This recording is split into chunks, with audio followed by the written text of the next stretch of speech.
Where does Leon actually rank amongst your opponents? I mean, I fought Colby Covington, and I fought Leon Edwards. You guys all watched the fights. I fought Colby twice, and I fought Leon twice. You guys all watched the fights. Who do you think is better? So Leon's tough. I give him that, and he was able to land that beautiful kick. I'll give him that, but there's nothing that, I mean, as much as he's building himself up with the new confidence or whatnot, at the end of the day, it's just going to be you and me locked in there.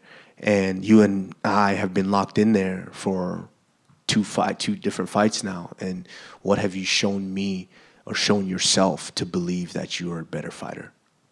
And then final one from me. You said you feel violent going into this one. Just how violent do you feel, and what does that entail? I felt violent going into 3 fights. I felt violent going into the Sergio Moraes fight because I kept asking for a top 15, and I felt disrespected that the UFC matchmakers kept giving me guys like that weren't in the top 15. I felt very, very violent and resentful, and I wanted to show that. And we saw what happened. I fought Colby Covington the first time.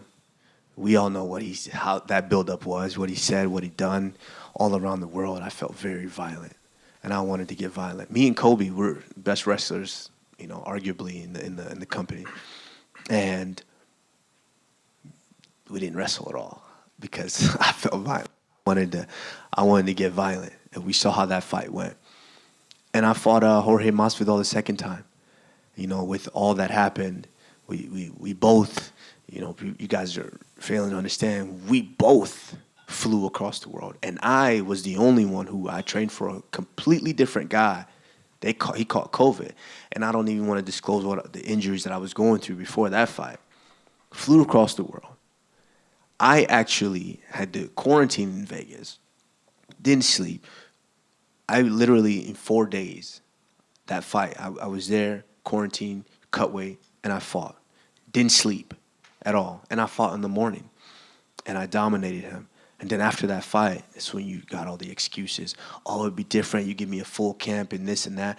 And it upset me to where I felt violent in that second fight. And we all saw what happened. And not to mention, it was in enemy territory in Jacksonville. I was booed. Didn't change anything.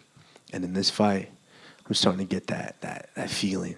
Some fights you want to be clean and get out of there and not feel anything. This fight, I want to feel it all.